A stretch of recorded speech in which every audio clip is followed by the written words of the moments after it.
بسم اللہ الرحمن الرحیم۔ السلام علیکم ورحمۃ اللہ وبرکاتہ۔ مسیح ہندوستان میں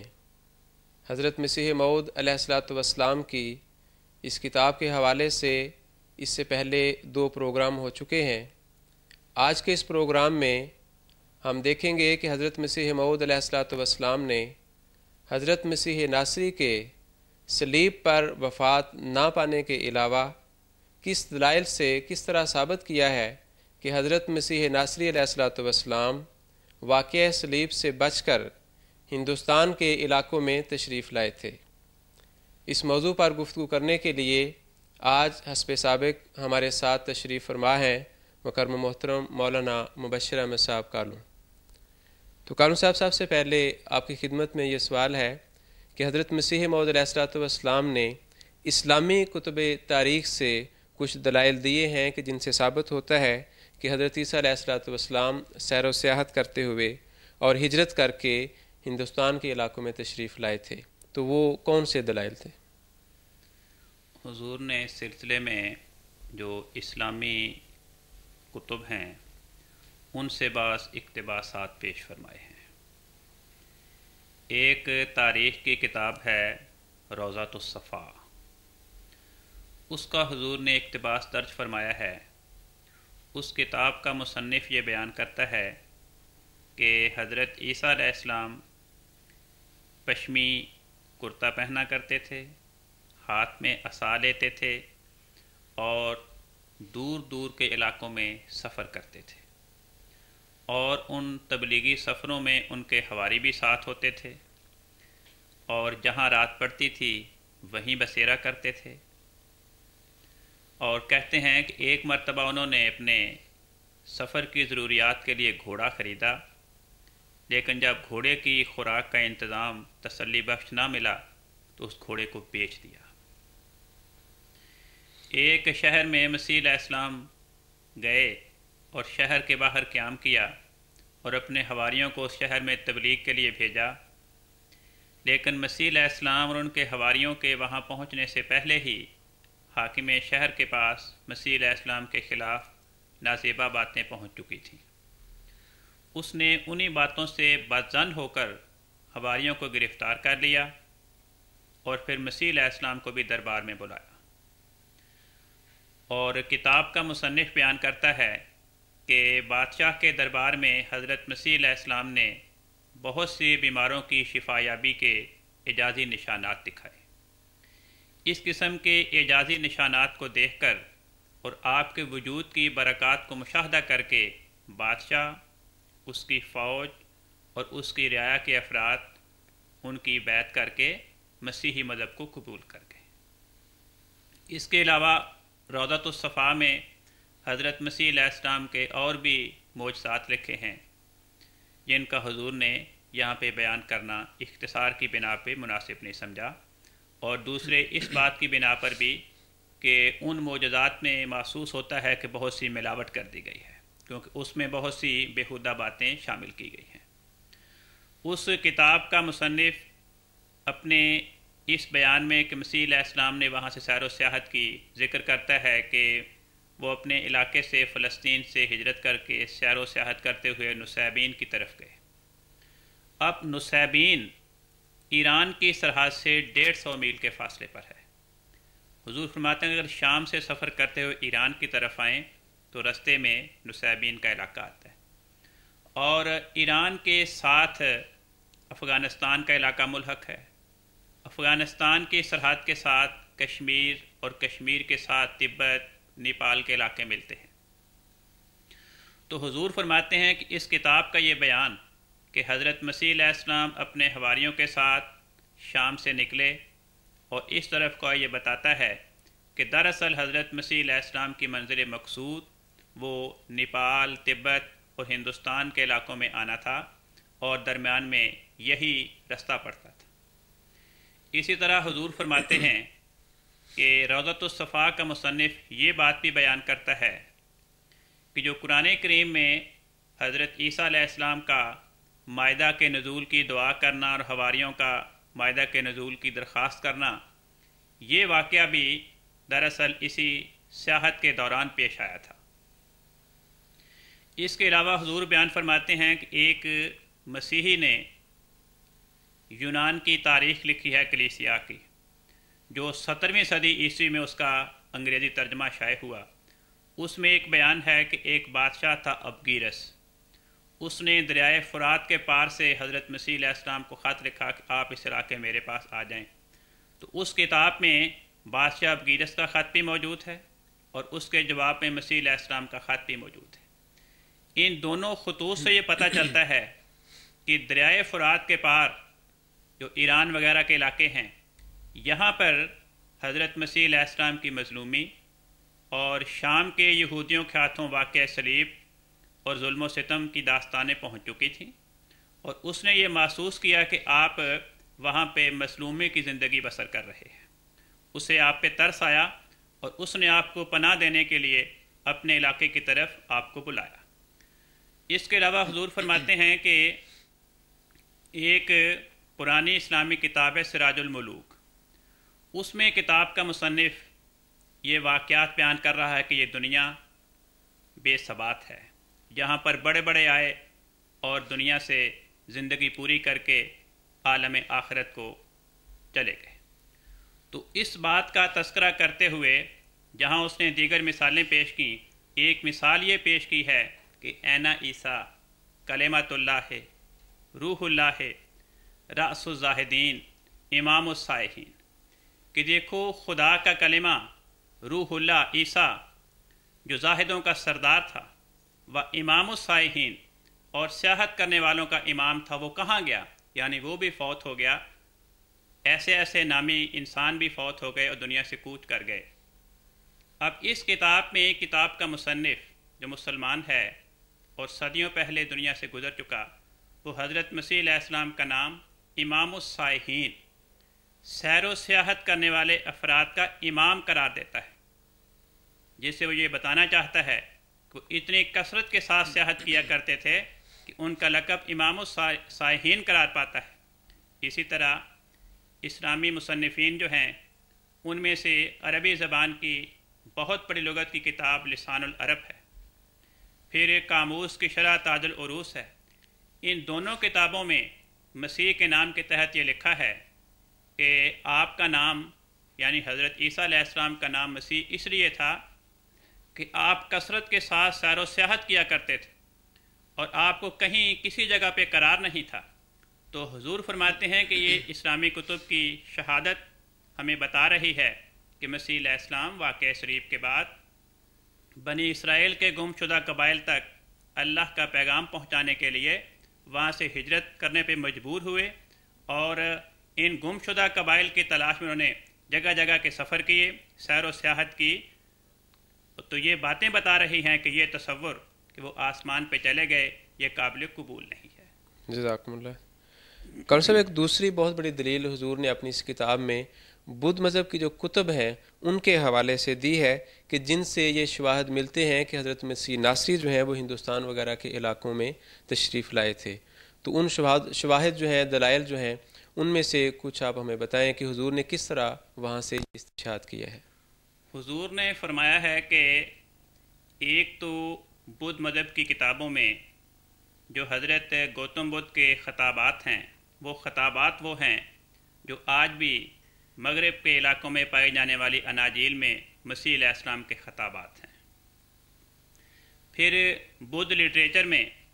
بدھ کے ساتھ پیش آنے والے جو واقعات درج ہیں،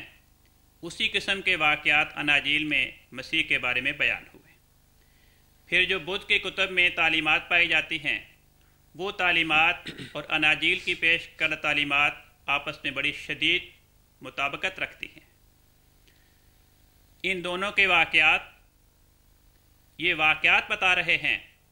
پھر ان کا طرز تعلیم دونوں کا، اور بدھ علیہ السلام اپنی کتابوں میں جو بدھ مذہب کے مصنفین نے درج کی ہیں، جو بدھ کی زبان سے مثالیں بیان کرتے ہیں، وہی مثالیں وہی مسائل اناجیل میں مسیح علیہ السلام کی زبان سے درج ہیں۔ تو حضور فرماتے ہیں کہ یہ ساری صورتحال اس بات کی ہمیں نشاندہی کرتی ہے کہ مسیح علیہ السلام شام کے علاقے سے ہجرت کر کے اس علاقے میں آ کے آباد ہوئے،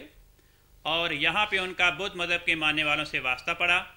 بدھ مذہب کے ماننے والے ان کے فیض سے فیض یاب ہوئے اور ان کی تعلیمات، ان کی مثالیں، ان کے اخلاق، ان کی زندگی کے واقعات اور ان کی زبان سے بیان ہونے والے ان کے خطابات انہوں نے متاثر ہو کر اپنی بدھ مذہب کی کتابوں میں درج کر دیں، کیونکہ یہ وہ زمانہ تھا جب کہ ابھی بدھ مذہب کی کتابیں کتابی طور پر قلم بند نہیں ہوئی تھیں۔ تو بدھ مذہب کے علماء نے انہی واقعات سے متاثر ہو کر انہی خطابات کو، انہی تعلیمات کو، انہی تمثیلوں کو اپنی بدھ مذہب کی کتابوں میں حضرت گوتم بدھ کی طرف منسوب کر کے بیان کر دیا۔ حضور فرماتے ہیں کہ مثلاً دیکھیں، اناجیل میں لکھا ہے کہ مسیح کا نام نور تھا، یہی گوتم بدھ کا ہے، کیونکہ بدھ کے معنی بھی نور کے ہیں۔ پھر اناجیل میں مسیح کو استاد کہا گیا، حواریوں کو شاگرد کہا گیا، تو بدھ کتب میں بھی بدھ کو استاد کہا گیا ہے اور اس کے شاگردوں کو، اس کے پیروکاروں کو شاگرد کہا گیا۔ پھر اناجیل میں لکھا ہے کہ مسیح علیہ السلام نے کہا کہ میں تھکے ماندوں کو پناہ دینے والا ہوں، یہی لقب بدھ کتب میں بدھ کے بارے میں بیان کیا گیا۔ تو اس قسم کی باتیں جو خطابات ہیں جو اناجیل میں مسیح کے بارے میں بیان ہوئے، وہی بدھ کتب میں بدھ کے بارے میں بیان ہوئے۔ پھر جو واقعات کی حضور نے بعد مثالیں پیش فرمائی ہیں، حضور فرماتے ہیں کہ بدھ کتب میں اور مسیحی کتب میں جو واقعات بیان ہوئے وہ بھی آپس میں ایک مطابقت رکھتے ہیں۔ مثلاً جیسے اناجیل میں لکھا ہے کہ مسیح علیہ السلام کی شیطان نے آزمائش کی، 40 دن تک آزمائش کی، شیطان ناکام ہوا، مسیح کامیاب ہوا، یہی واقعات بدھ کتب میں بدھ کے بارے میں بیان ہوئے۔ اور اس قدر مشابت ہے کہ دنوں کی تعداد بھی اتنی کہ بدھ کی بھی شیطان نے آزمائش کی، 40 دن آزمائش کی، شیطان ناکام ہوا، بدھ کامیاب ہوا، اور شیطان کی آزمائش میں کامیاب ہونے پر اور شیطان پہ بدھ علیہ السلام کی فتح یاب ہونے پر خدا نے بدھ کو نور عطا کیا۔ پھر عجیب بات ہے، اناجیل بیان کرتی ہیں کہ جب مسیح علیہ السلام کے شیطان نے آزمائش کی تو مسیح علیہ السلام نے 40 دن روزے رکھے۔ یہی باتیں بدھ کتب میں بیان ہیں کہ جب آزمائش کی شیطان نے بدھ کی تو بدھ نے بھی اس آزمائش کے دوران 40 روزے رکھے۔ اور بالکل ایک بڑی عجیب بات ہے کہ اناجیل بیان کرتی ہیں کہ جب مسیح علیہ السلام کی آزمائش ہوئی شیطان کی طرف سے تو مسیح علیہ السلام کی عمر 30-32 سال تھی، اور یہی عمر بدھ کی کتب میں بیان ہوئی ہیں۔ بدھ مذہب کے علماء بیان کرتے ہیں کہ جب بدھ کی شیطان نے آزمائش کی تو بدھ کی عمر 35 سال تھی، یعنی عمروں کی بھی آپس میں مشابت بیان کی گئی۔ پھر یہ کہا گیا کہ جیسے اناجیل کہتی ہیں کہ بے شک بظاہر تو یوسف مسیح کا باپ تھا لیکن حقیقتاً مسیح بن باپ تھا، بدھ مذہب کی کتب بھی یہی بیان کرتی ہیں کہ بے شک بدھ کا بظاہر ایک باپ تھا لیکن حقیقتاً بدھ بن باپ پیدا ہوا۔ تو اس قسم کے واقعات بتا رہے ہیں کہ ان واقعات کی آپس میں مشابت بیان کی گئی۔ پھر جو تعلیمات ہیں اخلاقی، اناجیل میں مسیح علیہ السلام کے اخلاقی تعلیمات اور بدھ کی کتب میں بدھ کی طرف منسوب بدھ کی اخلاقی تعلیمات،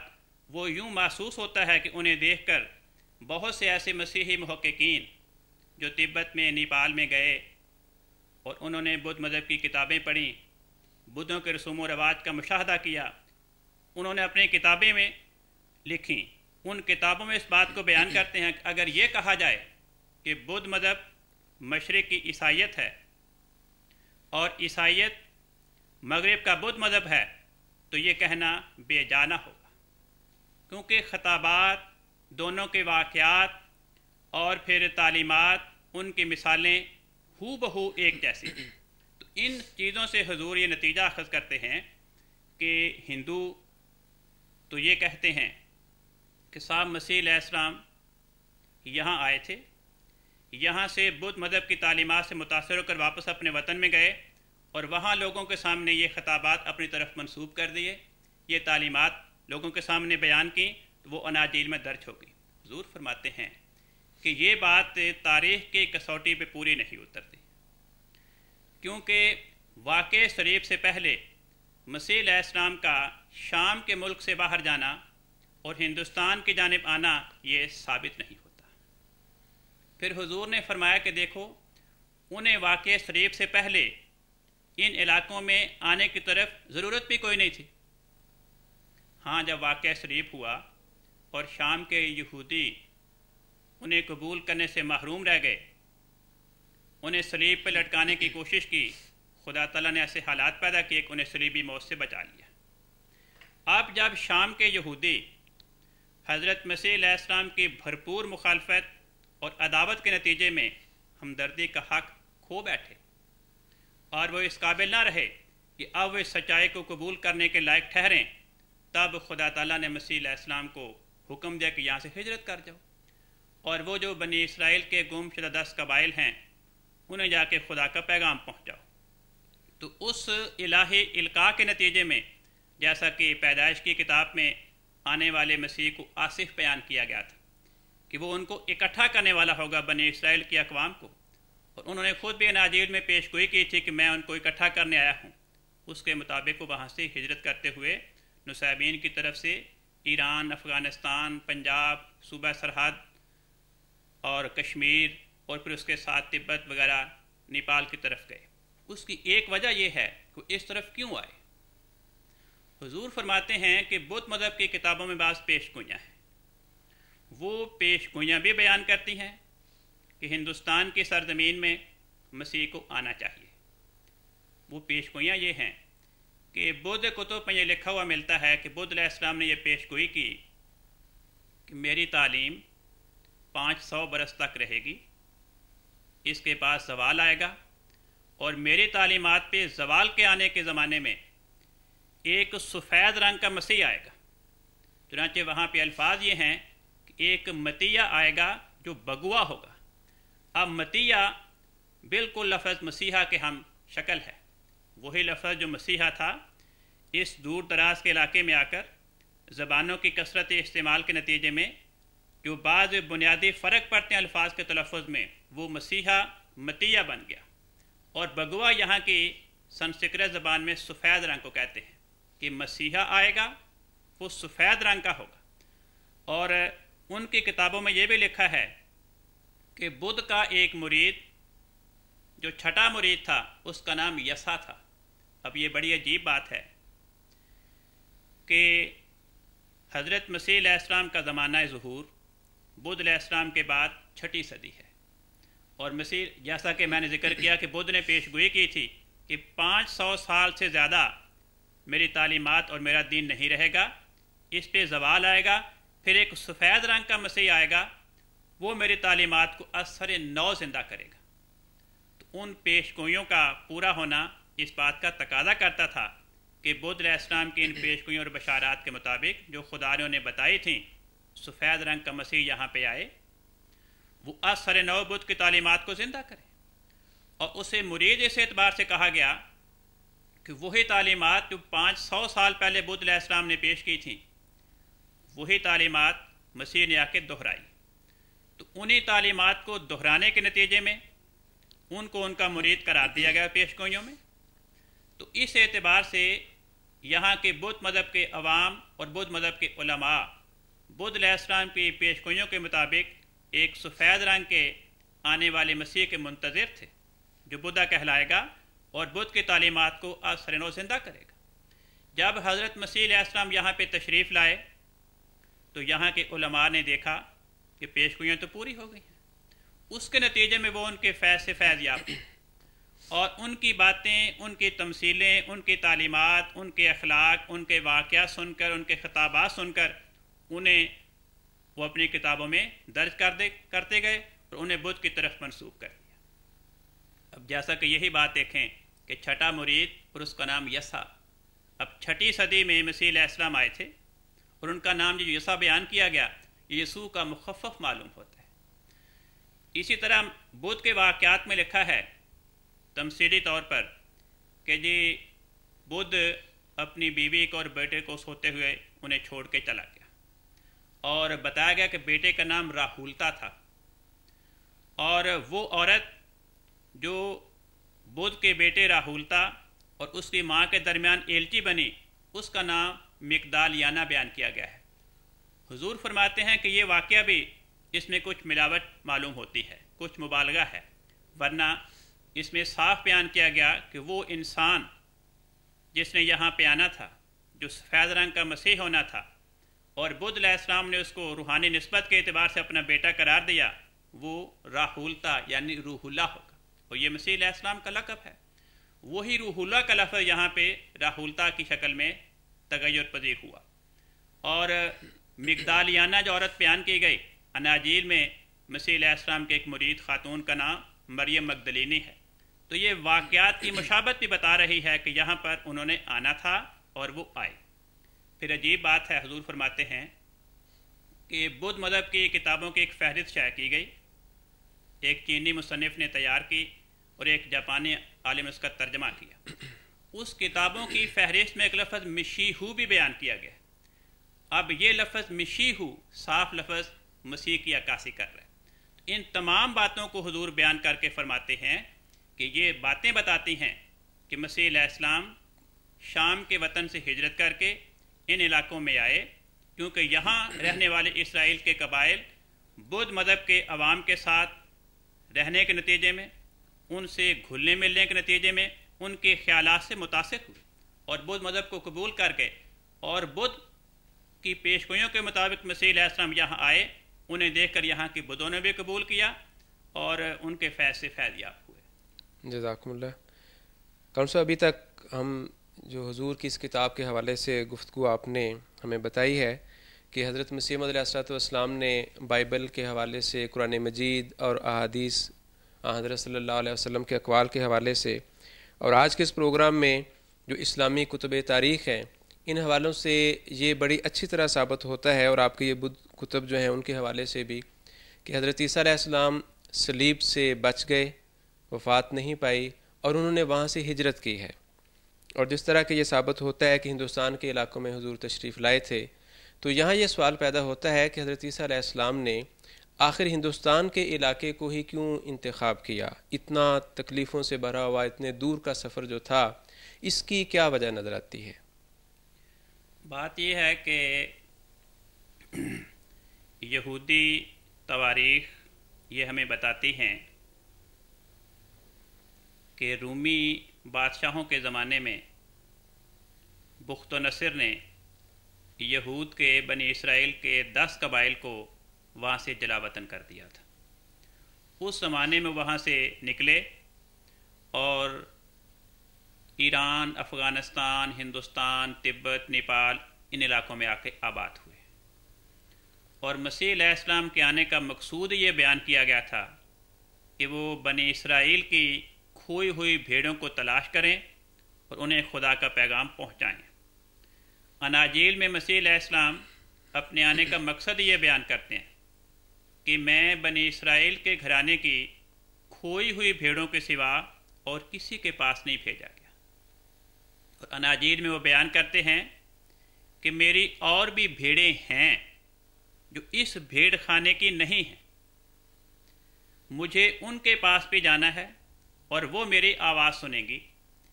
اس فکرے میں مسیح علیہ السلام یہ پیشگوئی کر رہے ہیں کہ اور بھی اقوام ہیں، اور بھی قبائل ہیں جنہوں نے مجھے قبول کرنا ہے، میں نے انہیں اللہ کا پیغام پہنچانا ہے، لیکن وہ قبائل، وہ اقوام اس بھیڑ خانے میں آباد نہیں، فلسطین کے علاقے میں، شام کے علاقے میں آباد نہیں ہیں، وہ یہاں سے باہر جا کر دیگر مقامات میں آباد ہو چکی ہیں۔ اور مختلف جغرافیائی کتب،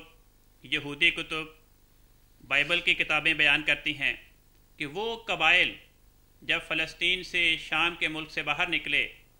تو شام سے لے کے ہندوستان تک کے علاقے میں آ کے آباد ہوئے۔ تو اس لیے اس بات پہ تعجب نہیں کہ مسیح علیہ السلام فلسطین سے ہجرت کر کے ہندوستان کی جانب کیوں آئے، بلکہ تعجب اس بات پہ ہوتا کہ مسیح علیہ السلام اپنا فرض منصبی ادا کیے بغیر آسمان پہ کیوں جا بیٹھے۔ دیکھیں، اس کی ایسی ہی مثال ہے کہ ایک بادشاہ کسی شخص کو اس بات کے لیے حکم دے کہ تم فلاں بیابانی قوم میں جاؤ، وہاں جا کر ان کے لیے کنواں کھودو اور انہیں اس کے پانی سے فیض یاب کرو، اور وہ شخص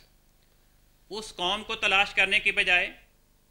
ان کے لیے کنواں کھودنے کی بجائے، انہیں اس کنویں کے پانی سے فیض یاب کرنے کی بجائے کسی اور علاقے میں 3-4 برس زندگی گزار کے واپس چلا جائے تو وہ شخص جسے بادشاہ نے مقرر کیا وہ بادشاہ کا فرما بردار نہیں کہلا سکتا، کیونکہ اس نے آرام طلبی کی خاطر اس مشقت کو گوارا نہیں کیا۔ تو یہی کیفیت مسیح علیہ السلام کے وجود پہ چشمہ ہوتی ہے کہ جب وہ خود بیان کرتے ہیں کہ خدا تعالیٰ نے مجھے صرف اس بات کے لیے معمور کیا ہے کہ بنی اسرائیل کے وہ 10 قبائل جو دنیا کے علاقوں میں گم ہو چکے ہیں، میرا کام یہ ہے کہ ان کو تلاش کروں، انہیں خدا کا پیغام پہنچاؤں۔ تو یہ پیشگوئیاں بتا رہی ہیں کہ انہیں وہاں سے ہجرت کرنی تھی، اور انہوں نے ہجرت کے لیے ان علاقوں کا انتخاب کرنا تھا جہاں پہ جا کے اسرائیلی قبائل آباد تھے۔ اور بائبل کی کتابیں بھی بتاتی ہیں کہ وہ شام سے لے کے ہندوستان تک علاقوں میں وہ اسرائیلی قبائل متفرق طور پر آباد ہوئے تھے۔ پھر یہاں دیکھیں افغان قبائل اور کشمیری قبائل، ان کی تاریخیں خود گواہی دیتی ہیں کہ یہ بنی اسرائیل میں سے ہیں۔ اس کے علاوہ ان قوموں کے لباس، ان کے چہرے، ان کے نقوش، ان کے خد و خال، ان کی معاشرتی رسوم، ان کے پہاڑوں کے نام، قبائل کے نام، یہ سارے کے سارے بتاتے ہیں کہ یہ بنی اسرائیل ہیں۔ تو ان چیزوں سے پتہ چلتا ہے کہ جب حضرت مسیح علیہ السلام کا مشن یہ تھا کہ بنی اسرائیل کے گم شدہ 10 قبائل کے پاس جانا، انہیں تلاش کرنا، انہیں خدا کا پیغام پہنچانا ہے، اور وہ 10 قبائل گم شدہ بنی اسرائیل کے جب ان علاقوں میں آ کے آباد ہوئے تو اس کا لازمی نتیجہ یہ نکلتا ہے کہ مسیح علیہ السلام واقعہ شریف کے بعد وہاں سے ہجرت کر کے ان علاقوں میں آئیں اور ان علاقوں میں آباد اسرائیلی قبائل کو تلاش کریں، انہیں جمع کریں، انہیں اللہ کا پیغام پہنچائیں۔ جزاکم اللہ خیراً۔ تو ناظرین، حضرت مسیح موعود علیہ الصلوۃ والسلام کی کتاب مسیح ہندوستان میں، اس پر یہ گفتگو ہماری آج کی ختم ہوتی ہے۔ آئندہ پروگرام میں ہم حضرت اقدس علیہ الصلوۃ والسلام کی ایک اور کتاب لے کر آپ کی خدمت میں حاضر ہوں گے۔ تب تک کے لیے اجازت دیں۔ اللہ حافظ۔